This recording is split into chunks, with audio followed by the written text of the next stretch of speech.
આજ રોજ અમૂલની અંદર ખોટી રીતે મારા પશુપાલકોને તમામ મંડળીની અંદર અવરકમાંથી કવરક કરી દીધો છે. અન્ય પણ જમીનના કૌભાંડો કર્યા છે. આ જે અમૂલની અંદર ચેરમેન એમડી પાલાસીનોના ડિરેક્ટર પપ્પુભાઈ કોંતી કાકા આ 4-5 જણા લોકો એવું સમજે છે કે અમૂલ ડેરી અમારા બાપની છે. અમે તમામ પશુપાલકો તમામ ચેરમેનો એવું કહેવા માંગીએ છીએ કે તમારા બાપની ડેરી નથી.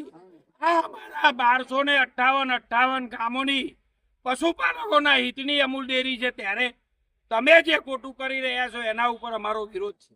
અમારો કોઈ આ ભાજપ કોંગ્રેસની કોઈ લડાઈ નથી. આ લડાઈ ફક્ત ને ફક્ત પશુપાલકોની છે.